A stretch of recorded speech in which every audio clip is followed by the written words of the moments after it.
Greetings, YouTube. The Doctor is in. Dr. Urias Papers here, coming at you with another commentary on Dungeons & Dragons. Don't forget to hit that subscribe button. If you like this video, hit the like button. And if you have any questions or comments, please leave a question or comment. All right, it's time for another installment of the Dr. Spell Prognosis. Today, we are talking about the spell Blindness Deafness, second level spell. It is usable by just about everybody. Bards, clerics, sorcerers, wizards, death domain clerics, Circle of Spore, druids, the fiend, the undying, and the undead warlocks. So just about all of your major spell casting classes can use this spell. I am giving this spell an A-. There are a couple of reasons why I'm not giving it an A or an A+, because the effect that it has is definitely at least an A. So, it requires one action. It has a range of 30 feet. That's not a great range. So that's one reason why. It's verbal component. That's great. So you don't need your hands. It has a duration of 1 minute. It is not concentration. That's really important. Not concentration. That is a big bonus to this spell. The biggie is it's a con save. A lot of creatures have very high cons, and that can make it difficult to have it take effect. But if you can get it to take effect, it is monumental.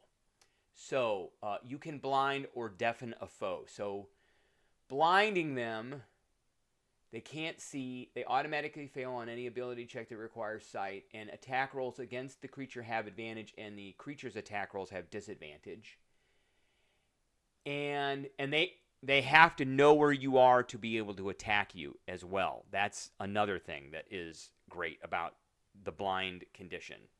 If they have no idea where you are, then they can't target you. If they can't target you, then there's no roll. If they know where you are, then they have disadvantage. Deafen, not so much. A deafened creature can't hear and automatically fails any ability checks require hearing. So I don't know anybody who ever really uses deafen. Blindness is the one to use in combat. Now, at the end of each of its turns, the target can make a Constitution saving throw, and then on a success, the spell ends. You can upcast this and include additional creatures, which is awesome. That is also awesome. Now, it's the con save that is the terrible thing. So you got to get, you need to kind of game the system to make this settle in for at least a round, hopefully 2. If it can settle in for 2 rounds, most combats only last 3 or 4 rounds. 4 rounds, not a lot, usually 3 rounds. So if you can take something out for 30% of the fight, that is awesome. That is totally awesome. And if you can take multiple things out at once, then that's even better. So, there are several classes that have answers to this problem of the con save. The sorcerer can heighten a spell, giving the target disadvantage on a saving throw. To give one target of the spell disadvantage on the first saving throw. So I've used that heightened spell quite a bit to do things like this spell and frighten. The bard class, if you are a College of Eloquence, you get unsettling words, and you roll a bardic inspiration die. The creature must subtract that number rolled from the next saving throw it makes before the start of its next turn. There is always Bane, bards, clerics, grave domain clerics, Oath of Vengeance paladins, which the paladins don't get blindness, deafness, and the undead warlocks can take this spell, and this will subtract 1d4 off of a target's saving throws for a minute. And this is a charisma save, and we'll talk about this. We've already talked about this spell and how great this spell is. And then there is the cantrip Mind Sliver. So a sorcerer can cast this as a quicken spell and then cast Blindness Deafness.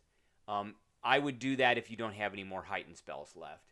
And then they subtract a d4 off their saving throw. I'll put a link to my ways to manipulate saving throws, and also my my bard sorcerer build that does work on saving throws, because this blindness deafness is a big part of that build.